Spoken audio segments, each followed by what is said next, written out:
Hello everyone, welcome to the एक्जिया IAS academy. तो चलिए देखते हैं कौन से इम्पोर्टेंट न्यूज़ आर्टिकल हैं जो रेलेवेंट रहेंगे एग्ज़ाम पर्सपेक्टिव से। तो इस डिस्कशन में मैं डिफरेंट आर्टिकल का जो समरी है उसको आपको हाईलाइट करूंगा। इसी के साथ जो डिफरेंट आइडियाज़ लिखी गई है वो किस तरीके से एग्ज़ाम में पूछी जा सकती है वो बताने की कोशिश करूंगा। ये जो भी एनालिसिस है यूपीएससी और डिफरेंट स्टेट पीसीएस का जो ऑफिशियल सिलेबस है उसके हिसाब से है। सेकेंडली जो पास्ट ईयर के क्वेश्चन पेपर है प्री के और मेंस के उसके हिसाब से है। उसमें जो आइडिया कंटिन्यूअसली पूछी गई है या फिर थीमेटिक बातें पूछी जाती है उस हिसाब से है। मतलब हम जो भी पढ़ेंगे एग्जाम ओरिएंटेड पढ़ेंगे। एडमिशन ओपन है एक्जिया आईएएस एकेडमी में। आप हमारे फाउंडेशनल कोर्स से जुड़ सकते हैं। इसमें हम आपको कम्प्रिहेंसिव कवरेज प्रोवाइड करेंगे पूरे सिलेबस का। उसी हिसाब से कॉम्प्रिहेंसिव स्टडी मटेरियल भी दिया जाएगा as per syllabus. Regular test लिया जाएगा before pre and mains. One on one mentoring के तहत आपके जितने भी डाउट है उनको कैटर किए जाएंगे और आपको रिमेडियल क्लासेस भी प्रोवाइड की जाएंगी। अगर क्लासरूम में कोई चीज़ें आपको समझ में नहीं आती है तो आपका सेपरेट जो रिमेडियल क्लास है वो प्रोवाइड कर दिया जाएगा। एक्सपर्ट फैकल्टी के द्वारा जो गाइडेंस है वो प्रोवाइड की जाएंगी जिनको फर्स्ट हैंड एक्सपीरियंस है pre mains interview event selection का। इन हाउस लाइब्रेरी फैसिलिटी भी अवेलेबल है जिससे जुड़ के आप अपना प्रिपरेशन को और अच्छे तरीके से आगे बढ़ा सकते हैं। फर्दर चीज़ों को डिटेल में जानने के लिए आप कांटेक्ट कर सकते हैं हमारे ऑफिशियल कांटेक्ट नंबर पे जो कि है 6002417488। तो देखते हैं आज का पहला आर्टिकल। अभी जो आज का जो पहला आर्टिकल है वो है रिगार्डिंग जो इमिग्रेशन है और फॉरेनर्स है उनको लेके जो नया एक्ट आया है। तो ये नया एक्ट क्या कहता है, तो अभी ध्यान रखिएगा कि हर देश में पूरे विश्व में डिफरेंट नेशन से डिफरेंट नेशंस को लोग आपके जो है मूव करते रहते हैं। तो उसको उसी जो आपका मूवमेंट है, मूवमेंट ऑफ पीपल का और मूवमेंट ऑफ फॉरेनर का, उसको आपका रेगुलेट करने के लिए पास्ट में कॉलोनियल समय में ही डिफरेंट एक्ट्स को इनेक्ट किया गया था। For example passport entry into India act 1920, registration of foreigners act 1939, foreigners act 1946 और immigration carriers liability act of 2000। तो ये बहुत सारी एक्ट हो गई है। तो इसको क्या किया गया अभी हाल ही में, इन सभी एक्ट को रिपील करके एक सिंगल एक्ट बनाया गया है और वो है आपका immigration and foreigners act of 2025। तो अभी जबकि ये नया लॉ आया है तो इसके ऊपर प्री में और मेंस में क्वेश्चन बन सकता है। तो ऐसे क्वेश्चन बन सकते हैं प्री में कि immigration and foreigners act of 2025 ने कौन कौन से एक्ट को आपके रिप्लेस किए हैं। ओके, तो ये जो रिप्लेसमेंट हुआ ये क्यों हुआ, ताकि हम क्या कर सके, जो आपकी डुप्लिसिटी है या फिर मल्टीप्लिसिटी है या फिर जो ओवरलैपिंग है उसको ख़त्म कर सके और एक आपका यूनिफाइड लॉ बना सके on issues of immigration and foreigners, ताकि हम इमिग्रेशन एंड फॉरेनर्स इशू को लीगल हो या इलीगल हो उसको एक लॉ के अंडर ही पूरा जो सिस्टम है आपका इमिग्रेशन का और फॉरेनर्स का उसको हम टेकल कर सके। तो इसमें ध्यान रखिएगा कि जो पुराने एक्ट थे उसके मोस्ट ऑफ द प्रोविजंस को रिटेन किया गया है। कुछ नए सर्टेन जो न्यू क्लॉसेस है उसको ऐड किए गए हैं और कुछ कंडीशंस को ऐड किया गया है। तो क्या कंडीशंस है, क्या प्रोविजंस है, थोड़ा इसमें हम देखने की कोशिश करते हैं। अगर ये मेंस में बनता है क्वेश्चन तो इसको आप इसमें आप ये चीज़ें मेंशन कर सकते हैं। तो पहली बात तो है कि जो आपका BOI होता है, ब्यूरो ऑफ इमिग्रेशन, जो क्या करता है आपके जो लीगल इलीगल केसेस को एग्जामिन करता है। इमिग्रेशन कोई फ्रॉड करके इमिग्रेशन किया है क्या उसको एग्जामिन करता है, कोऑर्डिनेट करता है विथ डिफरेंट स्टेट एजेंसीज और डिपोर्ट करता है या फिर रेस्ट्रिक्शंस लगाता है of movement of foreigners and immigrants. तो इसमें अभी और इसी के साथ क्या करता है, जो डेटाबेस है उसको भी मेंटेन करता है। तो ये जो BOI है ये पहले भी था, लेकिन इसको क्या किया गया, पहले जो BOI था उसको सिर्फ आपका जो लॉ के अंडर जो ऑर्डर होता है उसी में मेंशन किया हुआ था, लेकिन अभी इस जो नया लॉ आया है उसके अंदर ही इसका प्रोविजन को मेंशन कर दिया गया है। मतलब इमिग्रेशन एंड फॉरेनर्स एक्ट 2025 के अंदर ही स्पेसिफाई कर दिया गया है BOI को। ओके, और इसी के साथ क्या है लीगल प्रोविजन, तो ये जो मैंने अभी बताया आपको। इसी के साथ बीओआई जो है वो क्या कर सकती है, और एजुकेशन इंस्टीट्यूशन को इन्फॉर्म करना होगा बीओआई को कि कितने फॉरेनर आपके इंस्टीट्यूशन फॉरेनर स्टूडेंट्स आए हैं इंडिया के एजुकेशन इंस्टीट्यूशन में, और उनका जो भी आपका सेमिस्टर वाइज एकेडमिक परफॉर्मेंस है, उनकी जो समरी है, उनका जो अटेंडेंस डिटेल्स है, और उनका जनरल जो कंडक्ट रहा है वो कैसा रहा है, ये सभी चीज़ें आपकी सबमिट करनी होगी बीओआई को बाय दी आपकी जो यूनिवर्सिटी की अथॉरिटी है उनके द्वारा। उसके बाद देखते हैं what does the immigration and foreigners order 2025 एंटेल्स। तो अभी ये जो लॉ है ध्यान रखिएगा, immigration and foreigners act of 2025, तो ये बन गया एक्ट, और इसी एक्ट के तहत अभी ये एक्ट किसको एम्पावर करता है, मिनिस्ट्री ऑफ होम अफेयर्स को। तो अभी मिनिस्ट्री ऑफ होम अफेयर्स क्या करेगी, इस एक्ट के तहत आपका जो ऑर्डर है उसको पास करेगी, या फिर डिफरेंट रूल्स एंड नोटिफिकेशंस को बनाएगी। तो लॉ के अंडर क्या होता है, रूल्स एंड नोटिफिकेशंस बनाए जाते हैं, और किसके द्वारा बनाया जाता है, स्पेशली मिनिस्ट्री के द्वारा बनाया जाता है। और उसको कौन इम्प्लीमेंट करता है, जो ब्यूरोक्रेसी है या फिर डिफरेंट जो गवर्नमेंट के अंडर, मिनिस्ट्री के अंडर जो एजेंसीज है वो उसको इम्प्लीमेंट करती है। तो अभी ध्यान रखिएगा जो फॉरेनर ट्रिब्यूनल है, तो अभी ध्यान रखिएगा फॉरेनर ट्रिब्यूनल जो है वो सिर्फ आसाम में ही है, ये यूनिक टू आसाम है। बाकी इंडिया के डिफरेंट जो स्टेट है उसमें फॉरेनर ट्रिब्यूनल जैसा कोई प्रोविजन नहीं है। तो आसाम में फॉरेनर ट्रिब्यूनल आने का जो मेन उद्देश्य है कि आसाम ने बहुत ज़्यादा जो फॉरेनर का इमिग्रेशन है, स्पेशली इलीगल फॉरेनर्स का, उसको फेस किया है from the neighbouring Nations like Bangladesh, Myanmar. तो उसके लिए क्या है, ये जो फॉरेनर ट्रिब्यूनल है स्पेशली बांग्लादेशी इलीगल इमिग्रेंट्स के लिए बनाया गया है, ताकि क्या किया जा सके, जो बांग्लादेशी इलीगल इमिग्रेंट्स है उनको डिटेक्ट किया जा सके और उनको डिटेन करके डिपोर्ट किया जा सके। तो अभी उसके लिए क्या है, जो जुडिशरी है आपकी जो ट्रिब्यूनल है उसको बनाया गया है। तो इस ट्रिब्यूनल के बारे में भी क्या किया गया है, जो नया एक्ट है उसके अंडर इसको रिकॉग्नाइज किया गया है, जो कि पहले सिर्फ ऑर्डर में ही रिकॉग्नाइज किया गया था। ओके तो अभी अगर आप देखिए तो आसाम में लगभग 100 फॉरेन ट्रिब्यूनल जो है वो ऑपरेशनल है।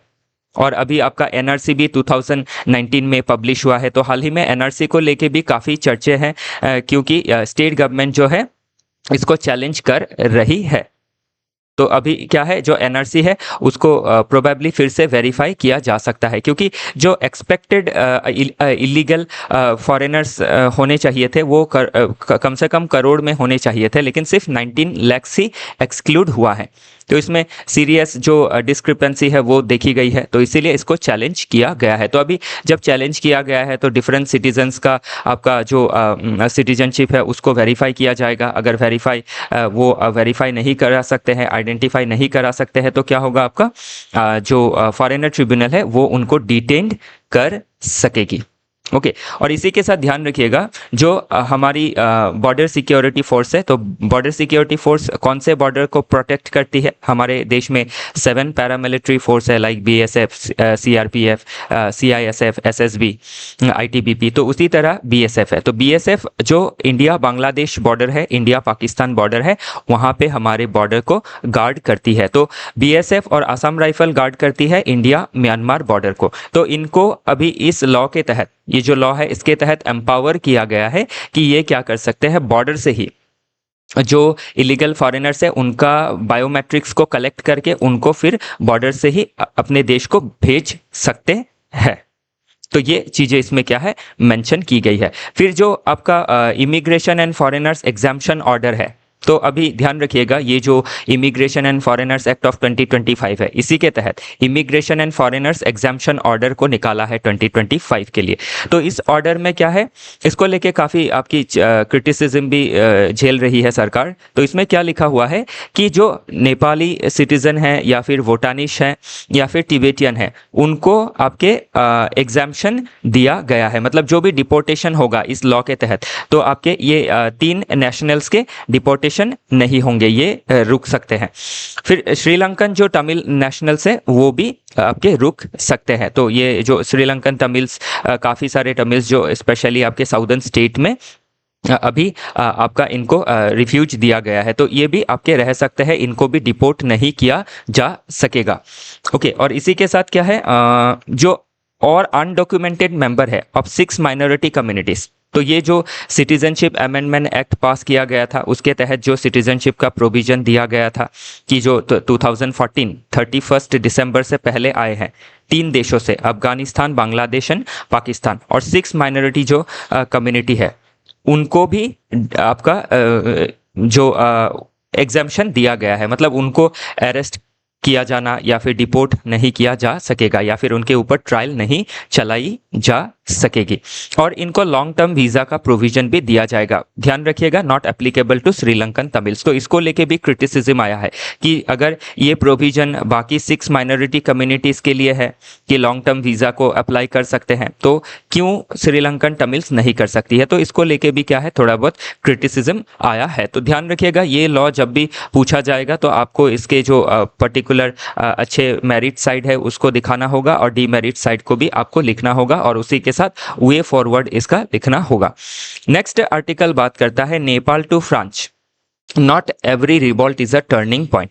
तो अभी ध्यान रखिएगा कि जो इसमें ये जो आर्टिकल है इसमें स्वामीनाथन जी ने स्पेशली हिस्ट्री में डिफरेंट सॉर्ट ऑफ जो रेवोल्यूशंस हुई है या फिर गवर्नमेंट का तख्ता पलट हुआ है, स्टार्टिंग फ्रॉम आपका अमेरिकन जो इंडिपेंडेंस आपका मूवमेंट था इन 1776, देन जो 1789 में फ्रेंच का जो रेवोल्यूशन था, देन आपका जो यूरोप के रीजन में ओवरऑल रेवोल्यूशन थे, उन सभी के बारे में मेंशन किया गया है। और ये इसमें मेंशन किया गया है, पूरा वर्ल्ड हिस्ट्री है इसमें, कि किस तरीके से कि हर बार हम जो सोचते थे कि हर तख्ता पलट के बाद कोई आपका बहुत ज़्यादा चेंजेस आएगा, कोई लैंडमार्क चेंजेस हम देख सकेंगे, लेकिन वैसा जो चेंजेस है वो नहीं देखा गया है हर केस में।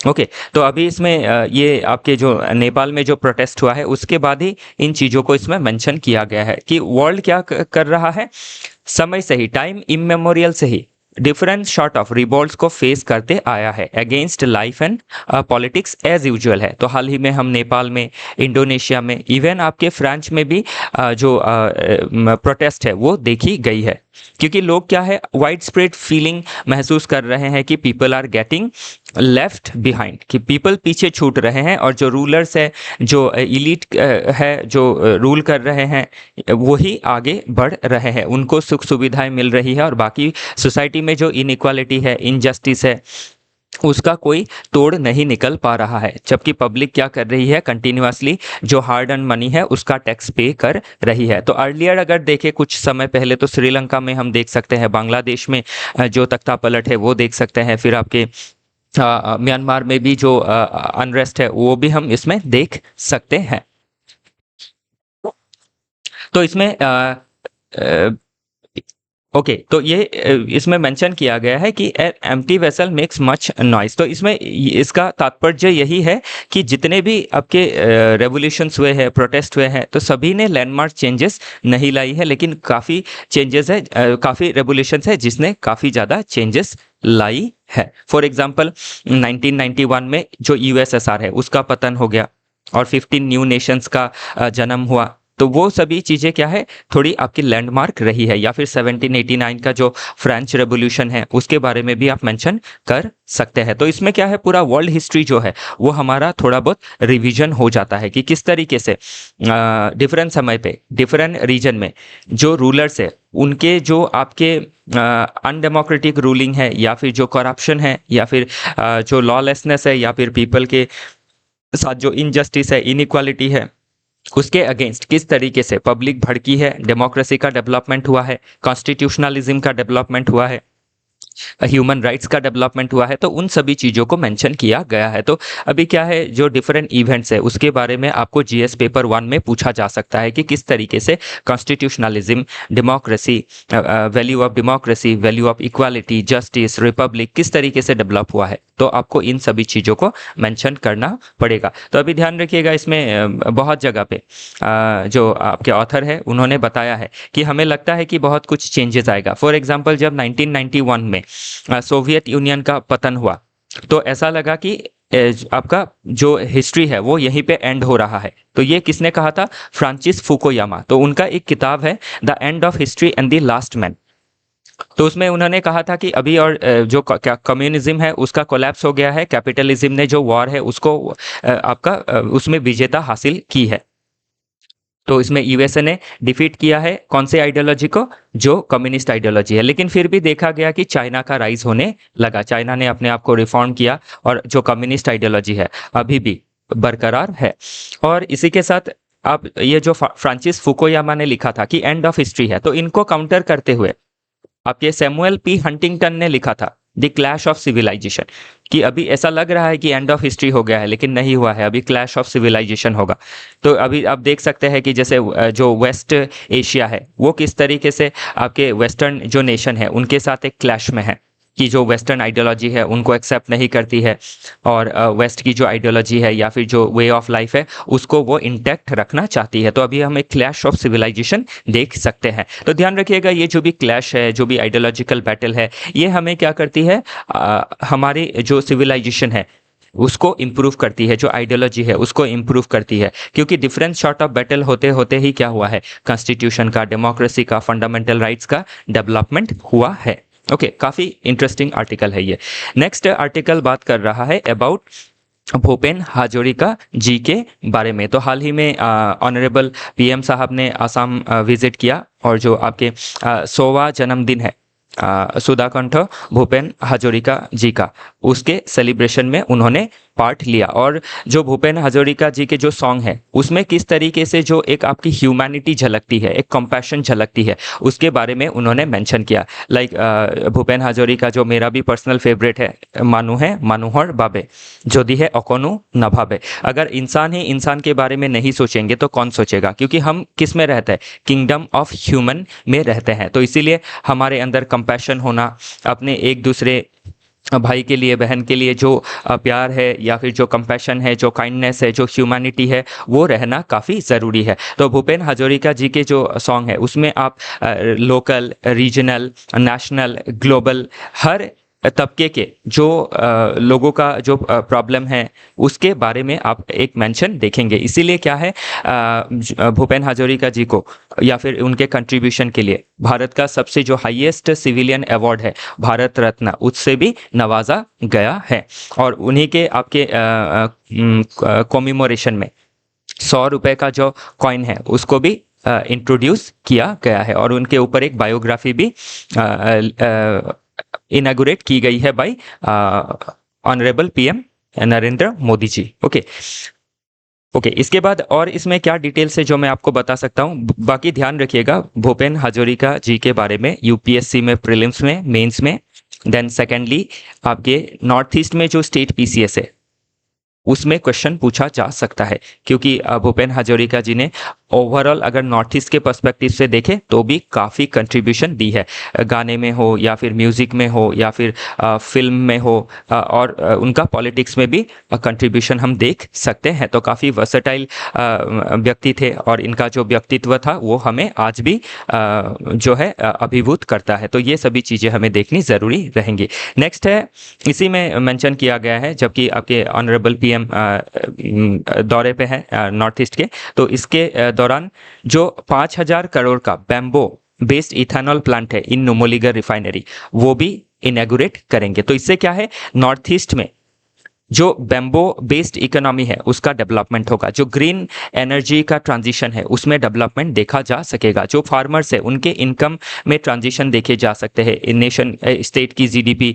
स्टेट का पर कैपिटा इनकम, फार्मर्स का वेलफेयर, रूरल लेवल का वेलफेयर, सभी चीज़ों को हम इसमें मेंशन कर सकते हैं। तो इस पॉइंट से एक क्वेश्चन, और ओवरऑल भूपेन हाजोरिका जी, उनके जो भी आइडियल्स थे उनके ऊपर, उनकी जो स्पिरिट थी ऑफ ह्यूमैनिटी, इनके ऊपर क्वेश्चन इस साल बनने की काफ़ी ज़्यादा संभावनाएं रहेंगी। ओके, चलिए आगे देखते हैं। तो ये आज के डिस्कशन का लास्ट आर्टिकल है कि जो एफडीआई होता है, फॉरेन डायरेक्ट इन्वेस्टमेंट, तो इंडिया से जो आउटवर्ड फॉरेन डायरेक्ट इन्वेस्टमेंट है, जो इंडिया से, इंडिया के जो कैपिटलिस्ट है वो जो बाहर इन्वेस्ट करते हैं, तो उसमें से about 60% of India's outward FDI goes to tax haven. तो कहाँ जाता है, ये टैक्स हेवन में जाता है। तो टैक्स हेवन अभी होती क्या है, वो देश जिसमें जो टैक्स है बिजनेसेस के ऊपर, कमाई के ऊपर, या फिर जो एंटरप्राइज है उनके ऊपर काफ़ी कम टैक्स लगाए जाते हैं ताकि उनको अट्रैक्ट किया जा सके।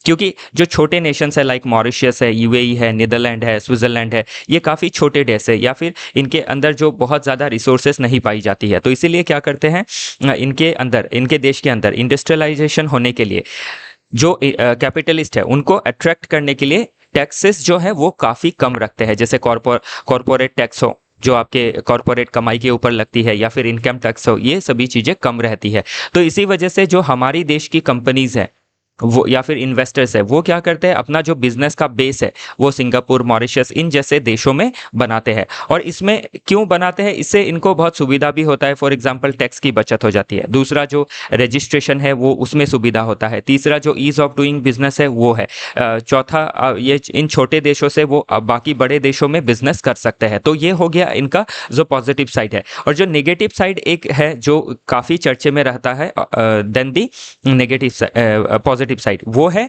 कि जो टैक्स हेवन में ये क्या करते हैं, अपने जो आपके जो ब्लैक मनी होते हैं उनको चैनलाइज करना, फिर उधर वाइट करके इंडिया में लेके आना, तो वो जो एक मुद्दा है वो बना रहता है। जैसे जो आपका कुछ पानामा पेपर का जो उसमें जो एलिगेशंस थे बॉलीवुड के एक्टर और डिफरेंट जो बिजनेसमैन हैं उसके बारे में जिक्र हम कर सकते हैं। तो ध्यान रखिएगा टैक्स हेवन क्या है।